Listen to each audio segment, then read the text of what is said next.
l'épicondylite ou tennis elbow comme la plupart des gens le connaissent. Alors, qu'est-ce que le tennis elbow?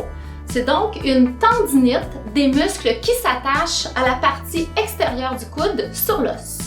Donc, il y a inflammation dans la première partie de la lésion et quand vous écrivez, quand vous prenez une tasse de café, si vous voulez utiliser la souris, vous voulez serrer la main de quelqu'un, vous aurez une douleur qui est ressentie dans la partie latérale du coude.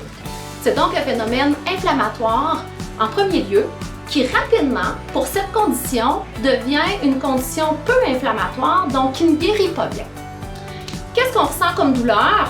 Souvent un élancement. Les gens vont avoir parfois de la douleur à plier ou à déplier le coude la nuit, vont avoir des élancements dans la présence du coude ou un petit peu plus haut vers l'épaule ou descendant un petit peu plus bas. Si vous ressentez par contre des engourdissements dans les doigts ou que vous avez de la douleur au niveau du cou, il va être important de consulter rapidement votre physiothérapeute parce qu'il peut s'agir d'une condition en provenance cervicale, donc une atteinte d'une racine d'un nerf qui donne la douleur en latéral. C'est assez fréquent. Alors, les causes de l'épicondylite sont soit traumatiques, une chute, un coup direct, un mouvement trop brusque ou nos fameux mouvements répétitifs posturaux en lien avec le télétravail, en lien avec les mouvements de serrement, nos travailleurs de construction, les marteaux à pression, toutes les choses là, qui vont donner des mouvements brusques ou qui ont besoin de serrer la main. Il y a la condition de pincement cervical qui peut également créer l'épicondylite. Alors, les phases d'épicondylite sont habituellement les premières semaines, 2 semaines la phase aiguë, 3 à 12 semaines la phase subaiguë et ensuite la phase chronique. Mais l'épicondylite, comme je le disais, est une condition qui rapidement devient chronique puisque son processus de réparation, donc la quantité de sang dans la zone lésée, est beaucoup moindre qu'à l'habitude. Ce qui fait que vous avez besoin d'effectuer beaucoup d'exercices pour aider à guérir le plus vite possible l'épicondylite. Alors, quelles sont les recommandations de base? Au début, vous êtes en douleur. Alors, vous pouvez, en consultant votre pharmacien ou votre médecin, prendre une médication habituelle ou recommandée par ceux-ci. Vous pouvez également appliquer de la glace, une dizaine de minutes, une glace humide, donc un sac à glace entouré d'une serviette mouillée pour réduire la douleur et améliorer votre confort. On essaie de le faire 5 fois par jour, vraiment pour vous aider à endurer cette douleur pendant la crise. L'idéal est également de porter un bracelet épicondylien. Le bracelet permet de faire une compression sur la masse musculaire et d'empêcher, lorsque vous utilisez la main, d'aller vraiment briser la zone qui est en train de se réparer.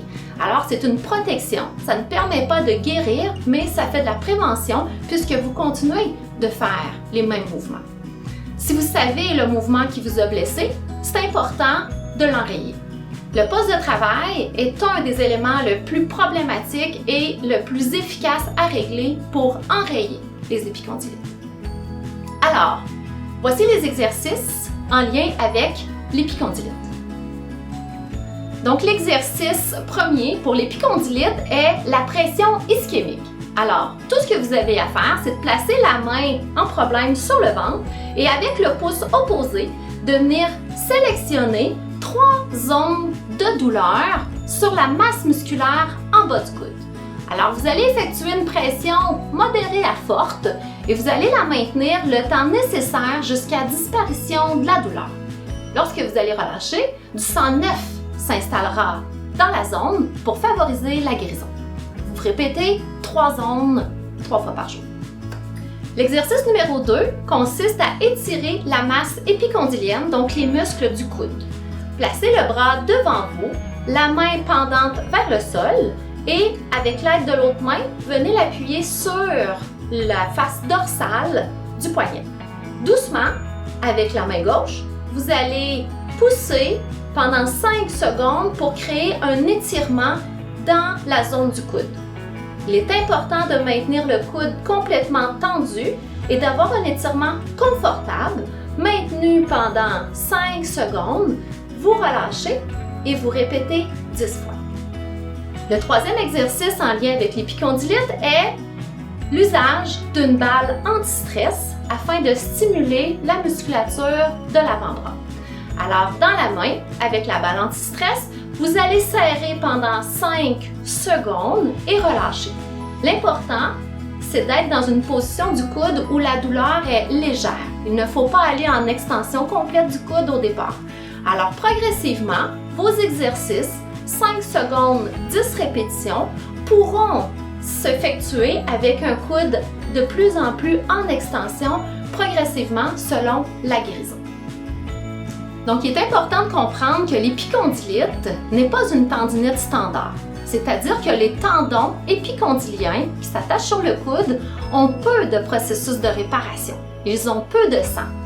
Dans votre inflammation, c'est votre processus de réparation. Alors, si vous décidez de prendre de façon continue des anti-inflammatoires ou pire, de recevoir une infiltration cortisonnée, donc à la cortisone, à ce moment-là, votre processus de guérison sera ralenti et votre tissu prendra beaucoup plus de temps à guérir.